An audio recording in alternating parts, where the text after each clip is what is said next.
Hello,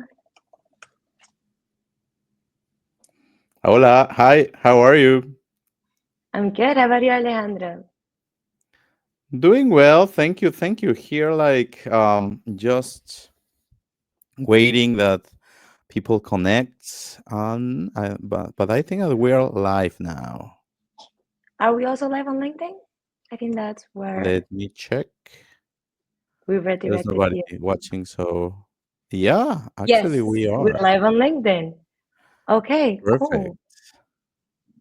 And okay, we have Rupert here. Thank you. Someone who said hi, hi. Perfect. Maybe we can give it a couple of minutes while we wait. We had around 50 to 60 people that had signed up. Perfect. Yeah, for sure. Let's wait a couple of minutes. Thank you, thank you, Robert, to see that we are live. Finally. So this is the first time that we're doing the webinar via LinkedIn. I guess that was a bit obvious, but we're excited to have so many assistants. And thank you, Rupert, for being the first one to interact and give us a bit of green light and hope. Okay, awesome. Alejandro, how many people do we have connected now? Shall we get the party We started? Shall we have wait one more minute? actually, I'm not sure.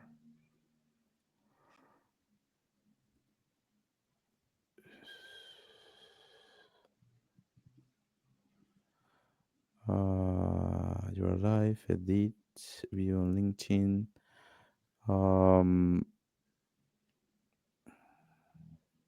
Well, it's fine. We're recording it, so we can always send it to whoever couldn't make it. okay. Oh, Christina. Okay. Thank you. Perfect. Good to know. So Christina just mentioned that the link that they registered redirected them to LinkedIn. So people need to sign up again on LinkedIn, and that might take them a little bit of a delay. So we Oh, can good. wait. No, good to know. Yeah. Okay. So let's wait a couple of more minutes. Christina, Robert, maybe you can tell us where you're connecting from, where you guys based. Get that chat going a little bit.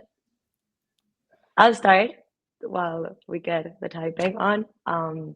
Alejandro, you're connecting from the Bay Area, right? You're in San Yep. Francisco. Here, San Francisco, in the Bay Area. Here we are. Nice. And I'm connecting all the way from Barcelona. So East, CIT, PST, across the globe. Amazing. And how's the weather over around there? Another, okay, Zurich, another European, Christina, Los Angeles. That's awesome. We're like on the same, two different time zones. The weather here, I love how we always end up redirecting or pivoting towards the weather talks. It's nice, it's sunny, it's humid, it's summertime. It's been a bit rainy today, but it's nice. How is it in Los Angeles, Switzerland, and San Francisco? All around the world. Well, just one part of the world. Mexico. No, in Mexico. We got Mexico now as well. I know we have a very nice community of Latin founders. A few of them might be connecting. It's also Colombia Tech Week going on. I don't know if you guys knew. So there's also a lot of things going on for the Latin founder community. Lisbon. Okay. Hi, Maria. Thanks for connecting. Maria will be joining the L40 team. We're very excited about that. So maybe next time we'll see her here on screen. And Madrid. Okay, cool. Cool. I love hearing how people are connecting, as you said, Alejandro, from all around the world. And I guess now it's 5 minutes past the clock. So what do you guys say? Shall we get the party started? Yeah, let's start. Let's do it. Okay, awesome. Well, in that case, I've already been talking for like 5 minutes straight, so I try to keep it very short and brief in terms of introductions. Firstly, thank you all for joining us. As you can see, this is the first episode of our AI for SaaS Founders series together with SVCH. or Alejandro. SVCH is a Silicon Valley Certification Hub, or as here founder and CEO calls it, the MBA of AI for non-technical founders. So if you're a SaaS founder, this webinar is for you. If you're a non-technical founder, even better. You don't have to be a software developer or an engineer or know about coding or vibe coding to be able to understand and leverage what Alejandro is going to be teaching us today. And if you're none of the above and you just wanted to learn a little bit about AI, welcome. This webinar is also for you. Why we're doing it. In terms of who we are, Alejandro will do a way better job at introducing himself than I will, but I can talk a little bit about Help40. For all of you that don't know us, we're an M&A advisory firm for mid-market tech companies with a big focus on SaaS businesses. So what this essentially means is that when the right moment comes for you guys to sell your business, that's when you think of us. And why we do this is essentially because you need to build up until the moment comes, right? It's about building something, growing it, and then eventually you exit it. And you want to make sure that you grow it to the full capacity, that you make the most out of it, that you build a state-of-the-art business, and then eventually you're able to maximize the outcome when you're able to exit it. That's why for us at Help40, community is very important. Why? Because community is relationships. It's meeting people. It's knowledge. It's learning. It's giving value, absorbing that value, give and take. It's all about community. And as part of the community that we're building, we're doing events in person, online. It is actually a first online event, as you might have already noticed. And those in-person events, dinners, happy hours, breakfast, you guys, founders, have talked a lot about AI. No surprise, it's everywhere. We've heard a lot of questions. It's an opportunity, it's a challenge. And hopefully Alejandro here, who's an expert in the topic, will be able to answer throughout the course of this series many of those questions that you have. So Alejandro, did I miss anything? No, I think it was No? really on Okay. point. Okay, perfect. I hope it wasn't too long. Please, the stage is yours. The session is for you. Thank you for taking the time to prepare it and join us. Thank you, Andrea. So I will share screen and let me show this. Perfect. So let's talk about how improve key metrics with artificial intelligence. You know, artificial intelligence now is everywhere, but we need to find the right place where it could add the most of the value. So let's go a little bit of what are we going to have today. We have first a little bit of context of on AI. We will talk about churn, CAC, pricing, through and on each one of those topics, we will see the frameworks that will be relevant for SaaS, some business cases and tools usage, and finally, what are the tools out there in the market to that could help to you as a founder, as a startup, to impact the most on those metrics. And at the end, wrap up on some questions that we have. We have here, Andrea. Do you want to introduce yourself? I think that you didn't introduce, Andrea. Yeah, I think that counted. I think it's your time now. But essentially, yes, guys, this is me. And I lead all of this stuff that we're doing. Next. Good, Andrea. So let's, and about me, I'm co-founder of Silicon Valley Certification Business School of Artificial Intelligence. I have spent the past years focused on artificial intelligence, working previously in technology and in strategy. So I'm not that technical. I'm a little bit technical, but not the software engineer. But it has been more around the how AI could impact different parts of the workflow, and mainly about the whole funnel for user acquisition and growth. And let's start with a really important thing, like what is happening and why AI is not adopted across everywhere. And it's because the real blocker is not the model. The model is working well, but the leadership is what is failing. Here we have that half of the artificial intelligence initiatives are failing in the initial stages because of proof of concept, because model validation, and that's because the leadership is not embracing the change, the proposals, doesn't understand really well. But why, if 9 out of 10 executives say that AI is strategic, but 80% are not working? Well, it's because it's not a good understanding of where could impact that tool in their work. 1 out of 5 cannot even explain the roadmap of on AI. There's like poor data sometimes. There's no good understanding. So this is like a lot of blockers out there. And what do we happen here? This is from McKinsey, and it's like, well, th- they ask to leaders like if they are using AI. It's a lot of data here, so let's understand a little bit. So first, every point is from 2021 to 2024. So we see over time how it has been increasing. Of course, is the new gold rush. So makes sense that it is growing the adoption of AI in different verticals. But when they ask, okay, they are like they ask to 1,500 leaders in the different industries. Are you using AI in one or more functions? Like, yes, almost 80%. That's a good one. But then when they start to ask like in two or more functions, in three or more, and so on, there are 11 verticals on average where they ask, and it's around 15% are using like in almost half of the company, not even all the company.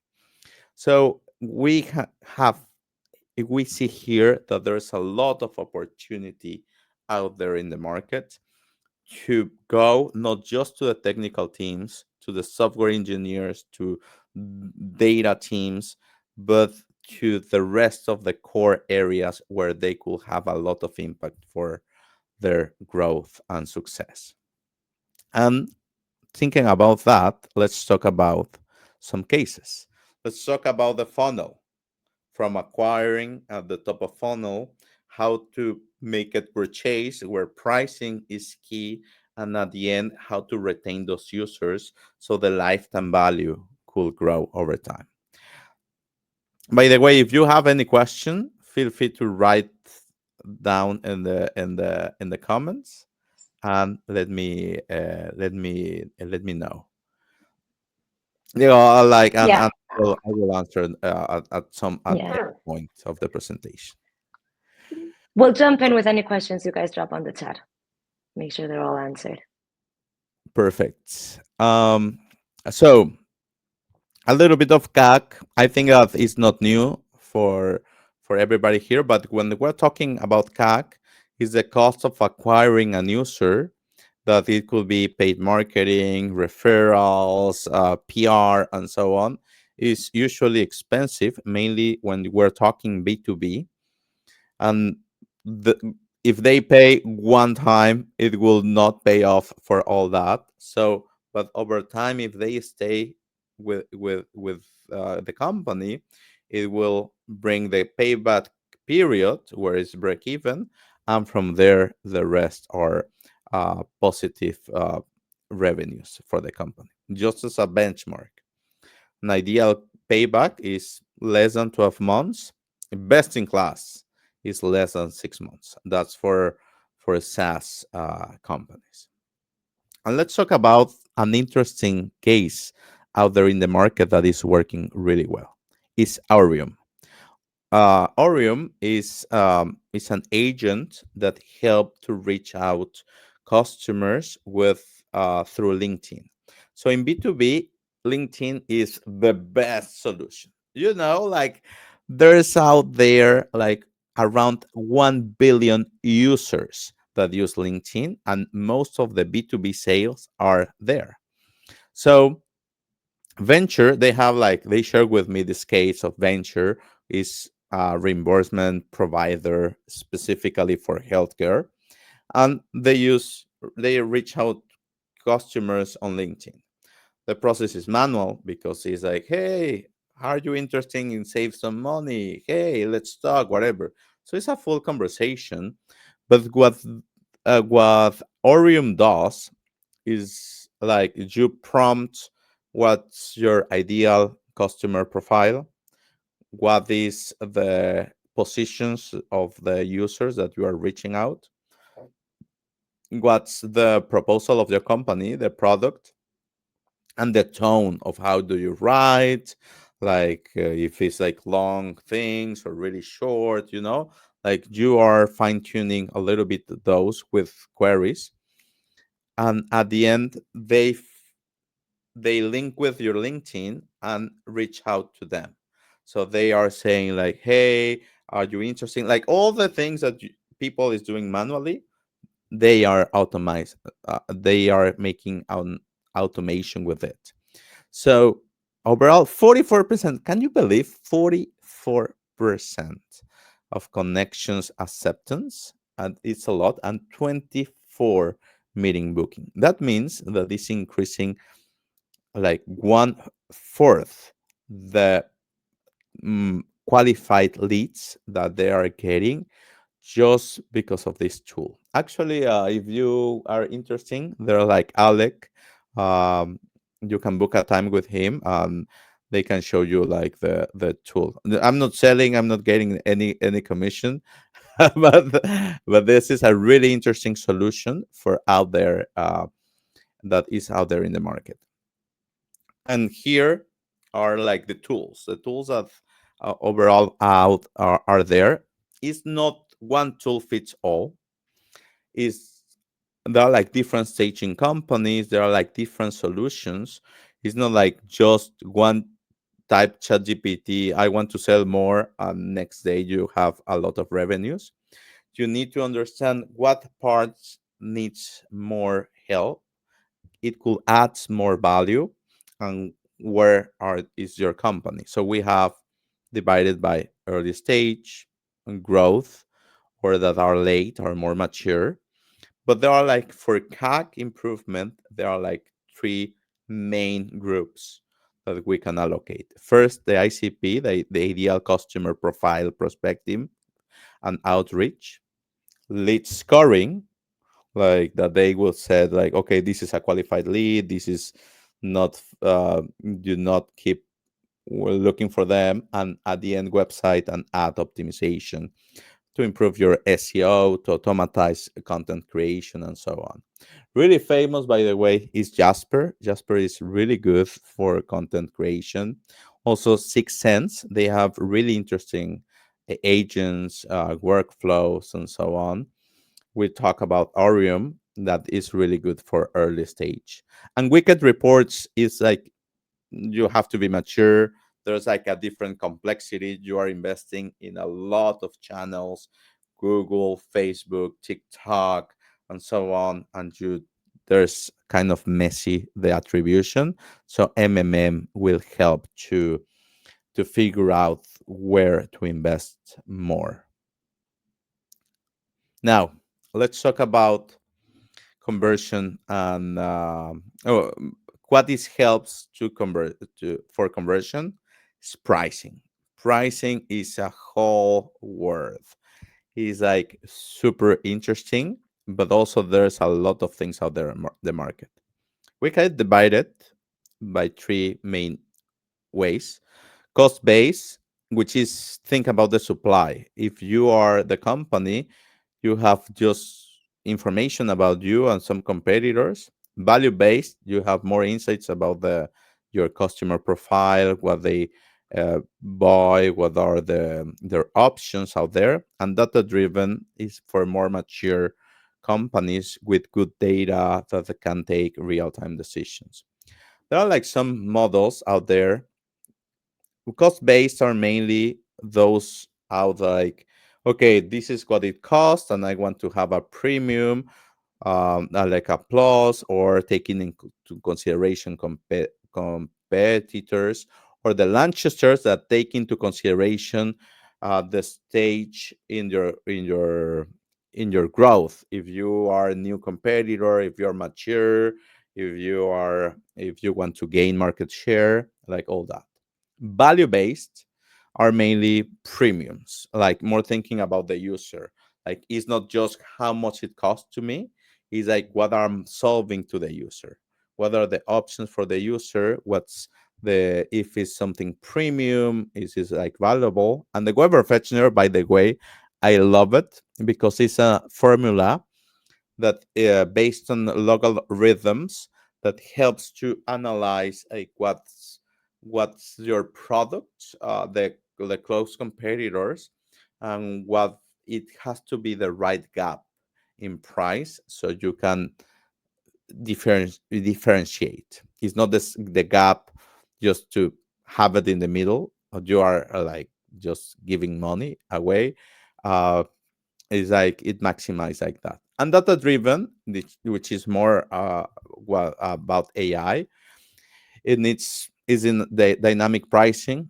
Imagine Uber that is like all the time changing supply and demand. So it's dynamic based on both predictive, which is more like based on seasonality, based on competitors, based on a lot of other variables.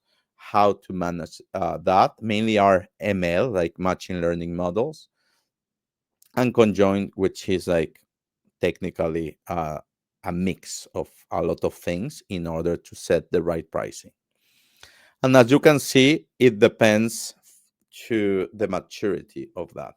If you are early stage, if you are just starting, do not go for the dynamic pricing because maybe you will need a lot of data and team a team focused on that.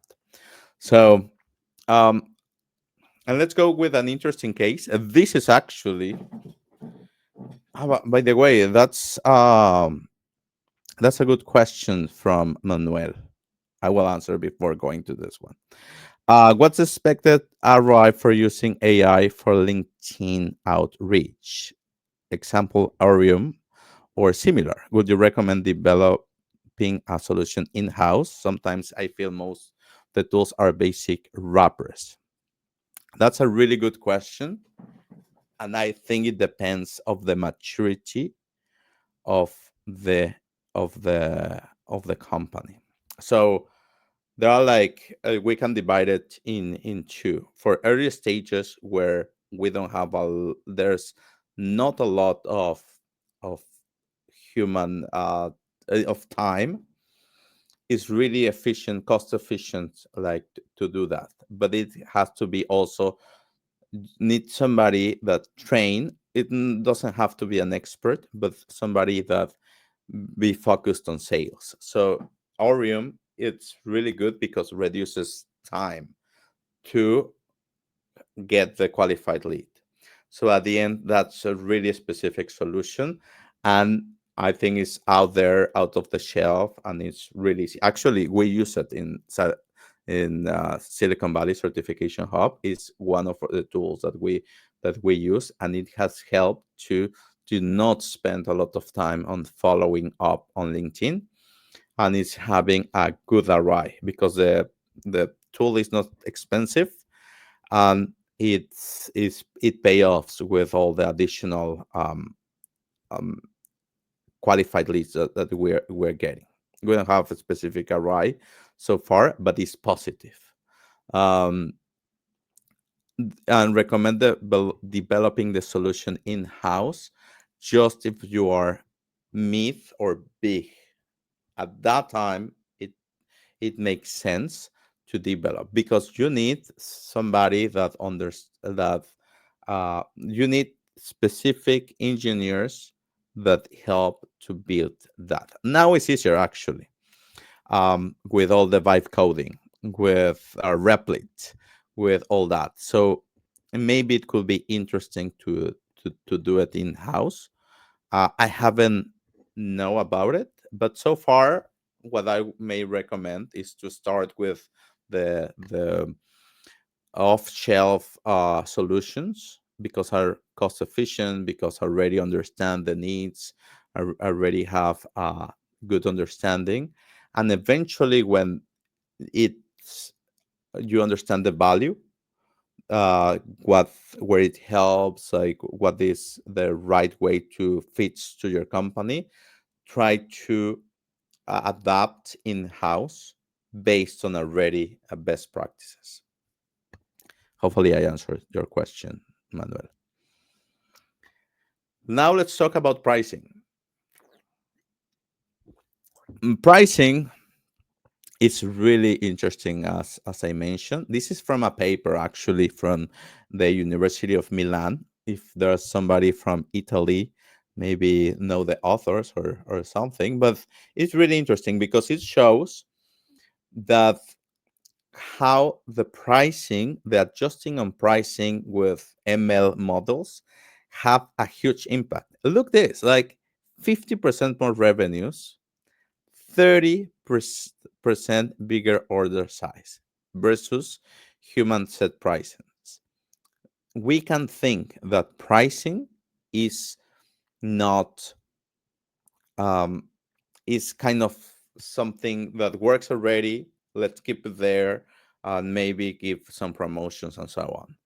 But if with AI can change the game, because then can have a huge impact in the bottom line of the companies. Look this graph.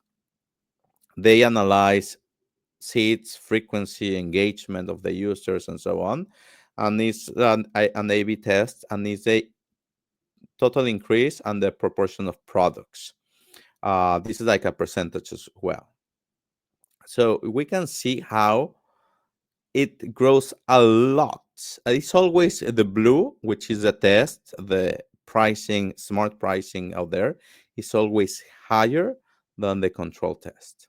So that is saying that across all type of users, with the right adjustment in price, with the right methodology, there's a huge opportunity with a good pricing model. So pricing is really, really key. So do not think that this just working and don't do anything. And let's do a case, see a case. This is pros is more for big companies or like more mature companies, but next slide I have some solutions for more early stages. So And pros, Alejandro, yep. um, apologies for stopping you. The Rupert and the people connecting, they're asking if we can get rid of the chat window that is like on the bottom right, that's like right on top of the Ah, graph. You're the admin this of the one? session. Okay, yes, perfect. Is Perfect. that better, guys? Hope it is. We'll send the deck after, so if you missed the previous graphs, don't worry, they'll get right. They'll be right in your inbox. Oh, perfect. Okay, thank you. Thank you so much. Good. So let's go with pros.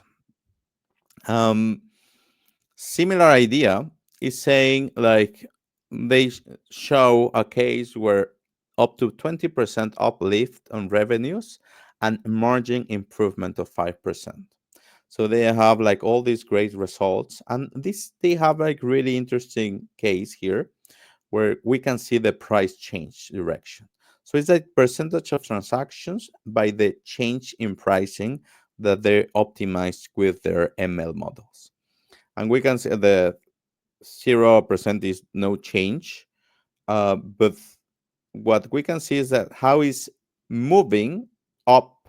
So there's like an increase in prices overall that helps to bring like that one.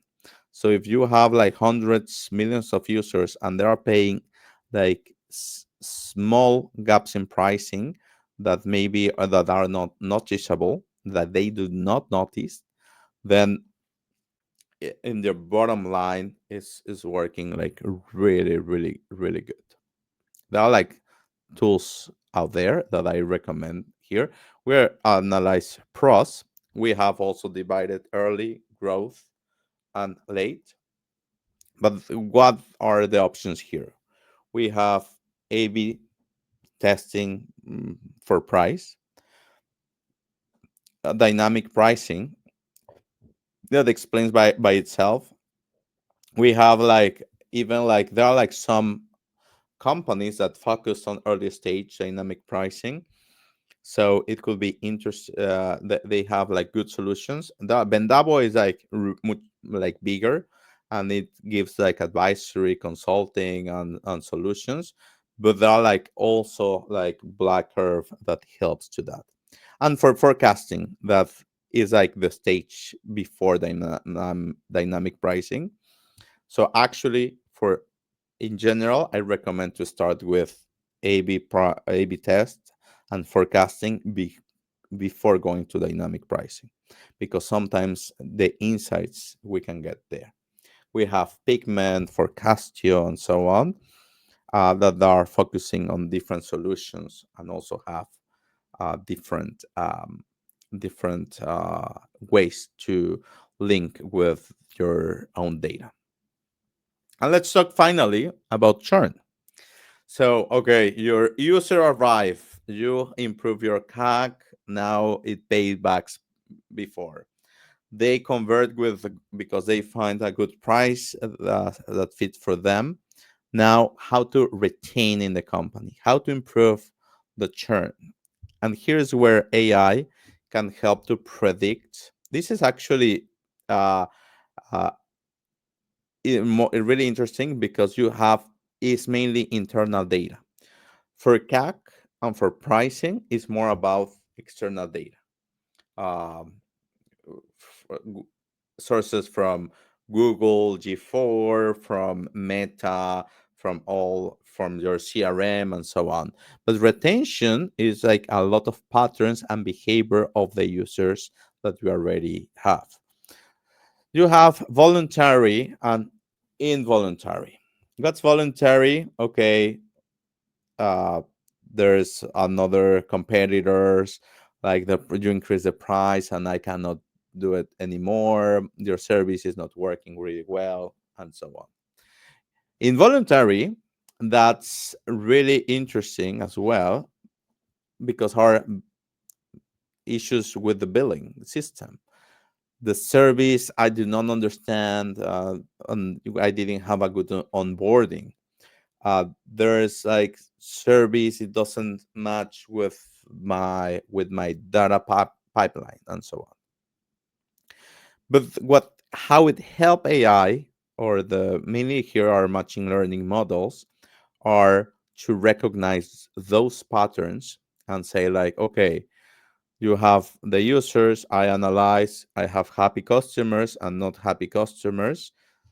Let's re-engage. Let's give them promotions, discounts, communicate, and so on. So Pendo is focused more on growth stage companies. They help to reduce the churn, and what they do is they analyze logins, feature usage, engagement patterns, and they work with HackerRank, which is technical interviews. They are like a sourcing company, and what they do is they track like all that, and at the end reduce. This is a little bit tricky because it sounds huge, 50% reduction, but this among the at risk accounts, which still is a really important, because we don't know. For example, if you have a base of 1000 users, you do not have to bring discounts, coupons, and communicate to those that are already love your product, um, or talk with all of them.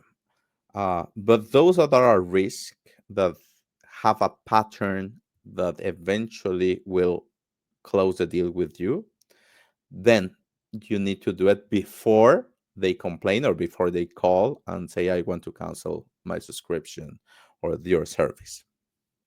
For example, working at my previous job, I remember that when we saw like 1 month, like 4 weeks consecutive with less orders per week than the average, like a specific percentage, but we saw a reducing track, then is really likely to cancel or to stop using the product, and it's really expensive then to bringing back. So it's cheaper to re-engage, to bringing back to the normal usage with discounts, with communication, with onboarding, rather than lost them, because it's really expensive that somebody that already tried it, and even if we have better solution, if we have something, it's really difficult to bring them back. And we can see here a normal, like a retention. This is from their example on how it went in less than a year from almost 100 to 25. So it's normal to lose 75% of the users. Um, and but that changed by cohort, by experience, and so on. So Pendo, it helps to bring all those insights. Here is like more. Um, there's a bunch of things there. So here, what I recommend is to understand first, well, your company stage, early, growth, late, and then decide for low cost, quick wins, or more strategic but require bigger investment. For example, let's think about early stage. Is cheap is to send some reminders, some continuous feedback, ask some polls so people can be engaged with you. Requires more effort and work, well, optimal onboarding, continuous communication, but those are also key for their growth. In growth, you we have more another level: engagement initiative, incentives, usage analytics, but also proactive customer support, or and personalized customer experience, so they can have understand what's the value for them. And late is more continuous education, customer success managers. Here's a huge area actually for customer success, which is not customer experience. Success is more like, okay, how is everything going, like keep communicating and engaging with them, so they can understand the value and they can build a good relationship company, and so on. We have another question from Manuel, actually.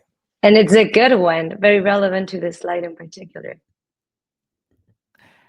How many data points and company history do you need for churn prediction models to be accurate?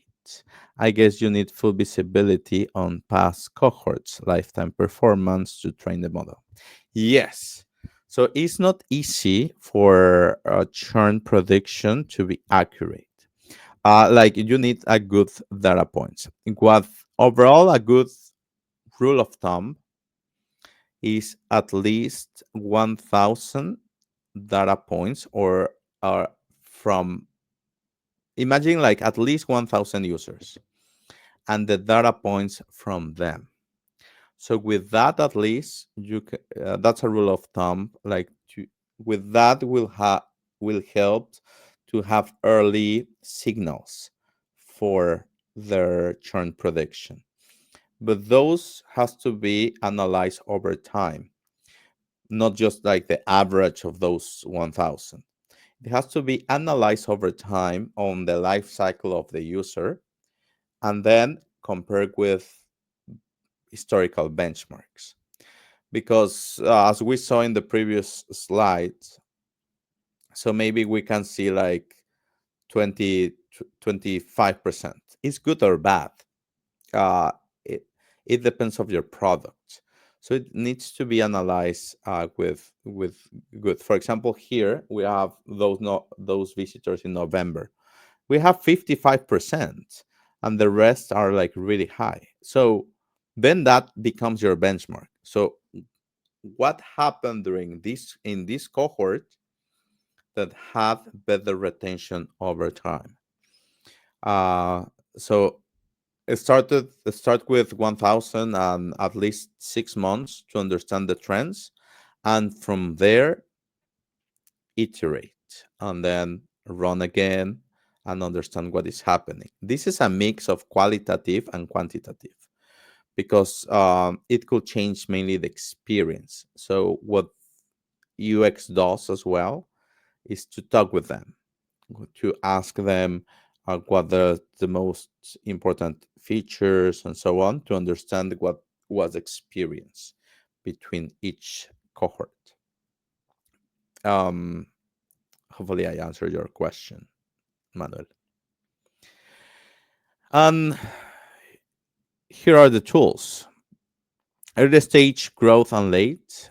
And we can analyze by user insights, which is something that we talk like how many times do they use it, what happened in this cohort, and so on. Personalized engagement, that's they make an automation of the content. If they are ready to churn, send a promotion, send a comment, and so on. And finally, analytics and prediction, which is like really similar to you. This is cohort that is having this behavior. Let's re-engage. Let's send another message, promotions, make a call, um, give them an upgrade for free or things like that. Um, that's pretty much it. Let's go with takeaways before the Q&A. Takeaways for acquisition. Yes, AI can reduce CAC. From messaging, from optimizing targeting, it will it can help SaaS companies to improve the qualified leads. The outcome mainly reduce the payback period, reduce CAC. For conversion, AI pricing through A/B testing to detecting buying patterns, AI can help to increase revenue 15% more. We saw that case of 50% just with dynamic pricing to understand the user behavior and set the right pricing for them. Key metrics here: the revenue per user or the lifetime value and the conversion. How many are becoming part came for freemium to paid or so on. Finally, retention. Track engagement to flag at-risk users.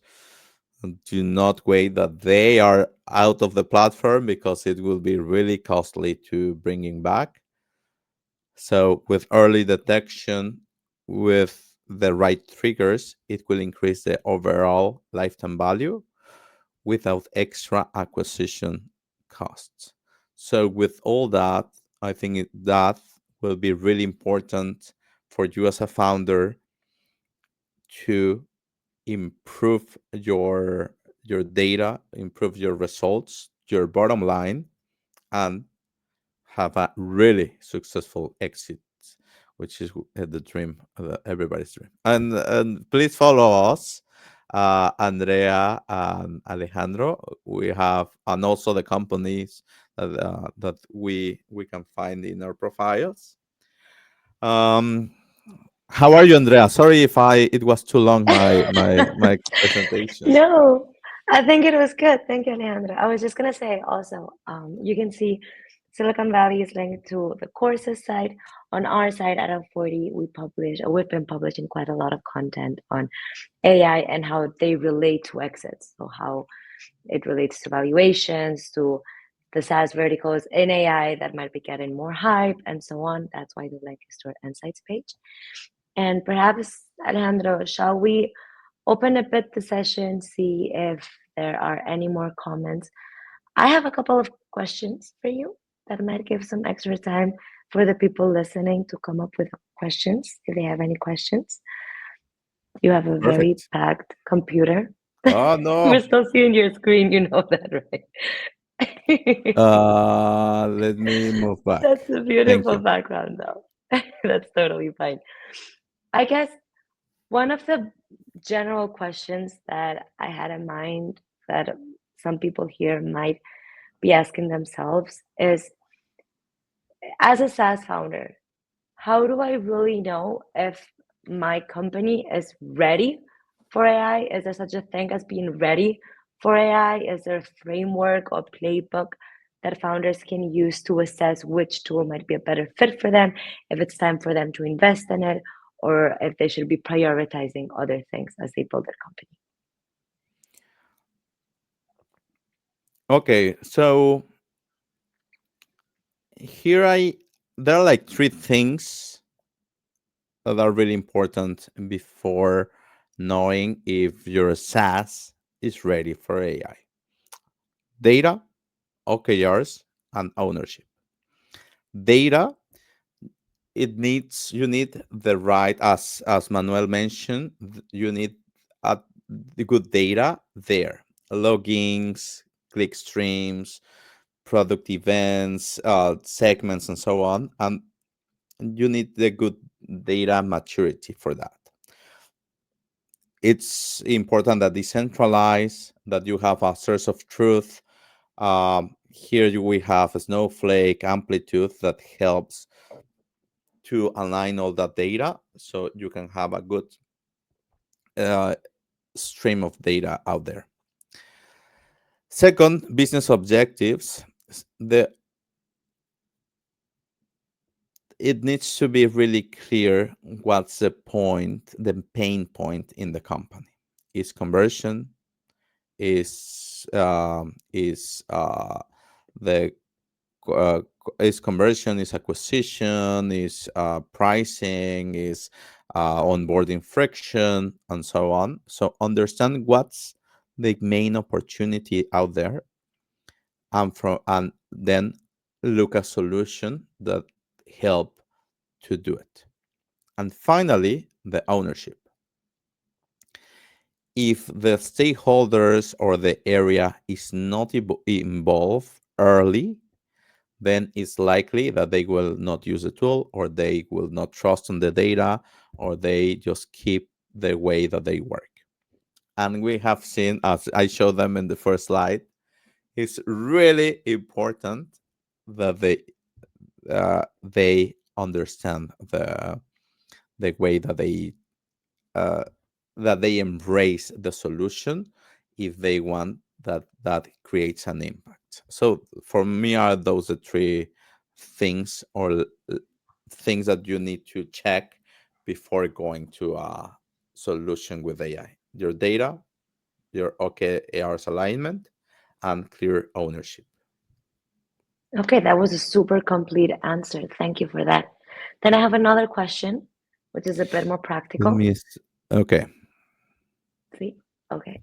What is actually the cost of implementing this tool? Like, I'm thinking some of the SaaS founders might be raising capital or might be seeking that balance between growth and break even.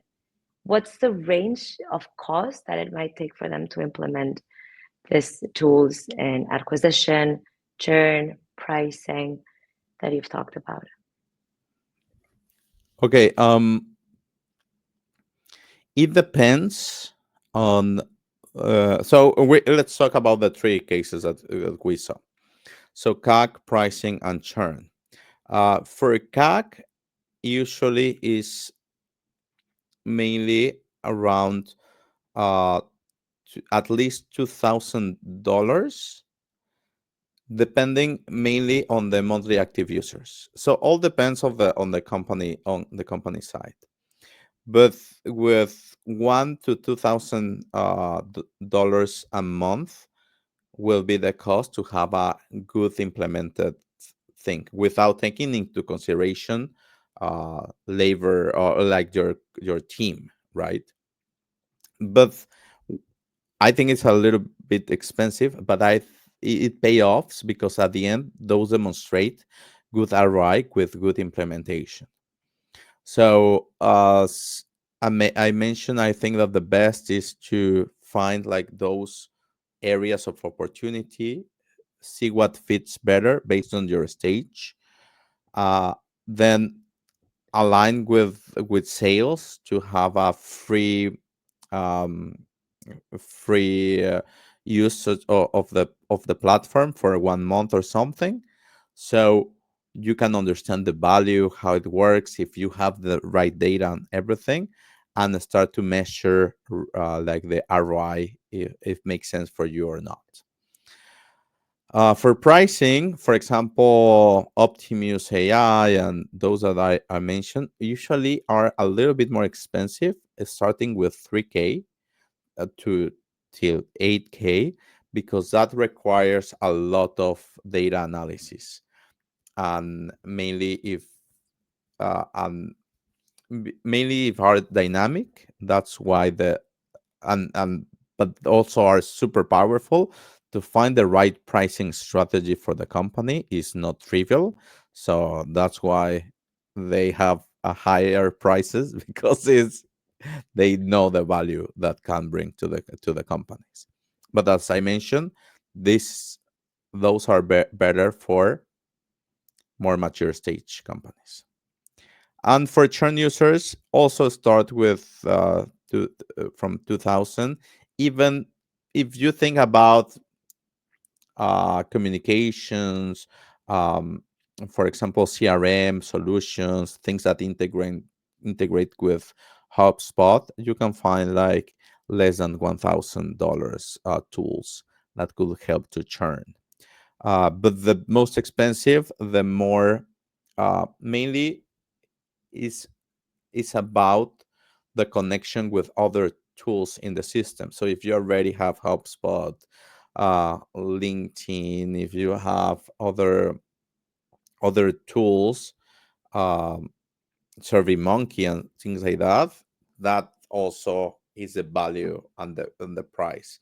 So if you are early stage and you are just using LinkedIn, mm, you can find like solutions like really affordable. For example, for Orium, the first that we mentioned, the cost is less than for now, at least. Now it's like round start they start in $200 or $300 a month. Okay, Um, so that could be a good starting point for some of the founders mhm. that are listening. That, and again, this is not a sales pitch, by the way, guys. We don't get any referrals from this conversation. Okay, interesting. Um, I think those were the two questions I had top of mind.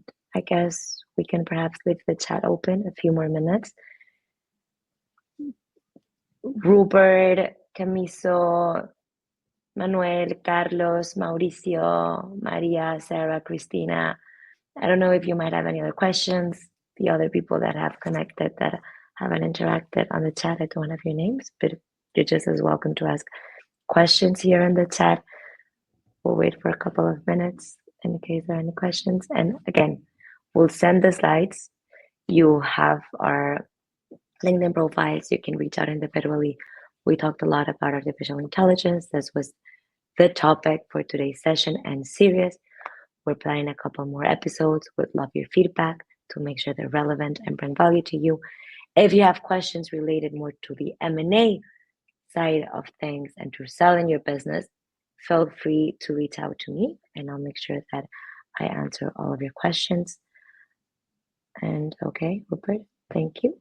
I guess no questions on that end. So if we don't have any questions, I guess we can wrap it up. Alejandro, what do you think? Any last minute Perfect. thoughts, takeaways?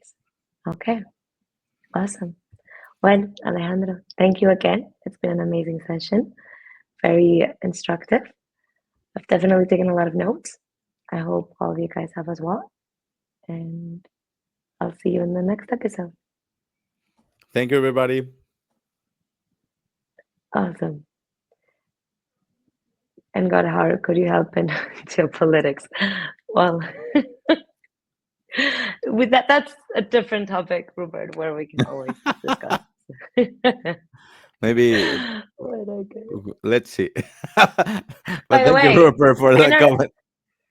by the way, in our insights page, Our managing director at L40 wrote a whole article about tariffs and how they could affect SaaS businesses. So if that's a topic you're interested in, Rupert, go check it out. You'll find it on our web. Had to say that. Okay, awesome. Good. Bye, guys. Thank you. Bye. See you next time.